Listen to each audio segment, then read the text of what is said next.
ಎಲ್ಲರಿಗೂ ನಮಸ್ಕಾರ. ಇವತ್ತು ನಾವು ಕಟ್ಟಿರುವ ಈ ಬೃಂದಾವನದ ಬಗ್ಗೆ ನಾನು ಮಾತಾಡ್ಕೋಗೋದಿಲ್ಲ. ಆದರೆ ಒಬ್ಬ ಪೊಲೀಸ್ ಅಧಿಕಾರಿ ಪ್ರಾಮಾಣಿಕವಾಗಿ ಭ್ರಷ್ಟಾಚಾರವಿಲ್ಲದೆ ಜನಗಳಿಗೆ ತಮ್ಮ ಸೇವೆ ಕೊಟ್ಟಾಗ ಆ ಜನ ಅವ್ರನ್ನ ದೇವರ ರೂಪದಲ್ಲಿ ನೋಡ್ತಾರೆ ಅನ್ನೋದಕ್ಕೆ ಇದೊಂದು ಉದಾಹರಣೆ.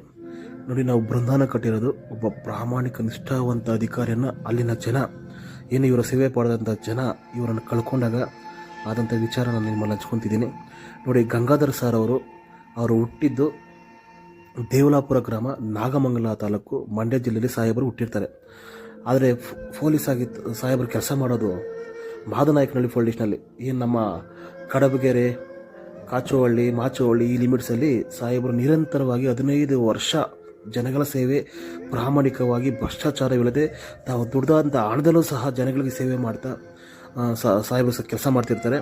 ಕಾರಣಾಂತರಗಳಿಂದ ಅವರ ಕುಟುಂಬ, ಅಲ್ಲಿನ ಜನ ಗಂಗಾಧರ್ ಸರ್ ಅವ್ರನ್ನ ಕಳ್ಕೋತಾರೆ. ಆಗ ಗಂಗಾಧರ್ ಸರ್ ಅವರ ಕುಟುಂಬದವರು ಅವ್ರ ಊರಿಗೆ ಅಥವಾ ಇನ್ನೊಂದು ಕಡೆ ಅವರ ಕುಟುಂಬದ ಆಚರಣೆಯಲ್ಲಿ ಮೃತದೇಹಕ್ಕೆ ಅಗ್ನಿ ಸ್ಪರ್ಶ ಮಾಡಿ ದಹನ ಮಾಡೋಂಥದ್ದು ಆಚರಣೆಗಳಿದೆ. ಅದೇ ಪ್ರಕಾರ ಮಾಡೋಕ್ಕೆ ಅವ್ರ ಕುಟುಂಬದವ್ರು ಹೊಟ್ಟಿರಬೇಕಾದ್ರೆ ಏನು ಇಲ್ಲಿನ ಜನ ಏನು ಕಾಚೋಹಳ್ಳಿ, ಮಾಚೋಹಳ್ಳಿ, ಕಡಬಗೆರೆ ಇಲ್ಲಿನ ಜನ ಇವರ ಸೇವೆ ಪಡೆದಂಥ ಜನ, ಇವರನ್ನು ದೇವರಾಗಿ ನೋಡ್ತಿರುವ ಜನ ಯಾವುದೇ ಕಾರಣಕ್ಕೆ ಆ ರೀತಿ ಆಗೋದಕ್ಕೆ ನಾವು ಬಿಡೋದಿಲ್ಲ. ಸಾಹೇಬ್ರನ್ನ ನಮ್ಮೂರಲ್ಲಿ ಅಂದರೆ ಮಾಚೋಹಳ್ಳಿಯಲ್ಲಿ ನಾವು ಅಂತ್ಯಕ್ರಿಯೆ ಮಾಡ್ಕೊತೀವಿ.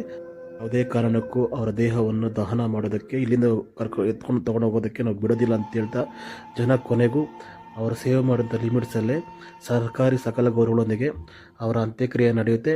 ಇವತ್ತು ಆ ಒಂದು ಜಾಗ ದೇವಾಲಯ ರೀತಿಯಾಗಿದೆ. ಜನಗಳು ಅಷ್ಟು ಗೌರವ ಕೊಡ್ತಿದ್ದಾರೆ.